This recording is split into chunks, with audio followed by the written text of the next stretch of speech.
সবাইকে জগন্নাথ পুজোর অনেক অনেক শুভেচ্ছা রইল আমার তরফ থেকে। আমার বাড়িতে জগন্নাথ নেই, বাট যেহেতু ছোট্ট একটা ফটো রয়েছে, তো সেখানে আমি কিছু ফুল মিষ্টি দিয়েছি।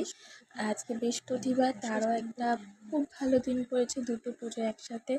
তো আমি আমার সামর্থ্য হিসেবে আমি আমার ঘরের ঠাকুর খুব সুন্দর করে সাজিয়েছি, ওনাদের প্রসাদ দিয়েছি। তো কেমন হয়েছে তোমরা সবাই অবশ্যই জানাবে। তোমরা কোথায় কীভাবে পুজো করছো আমাকে সবাই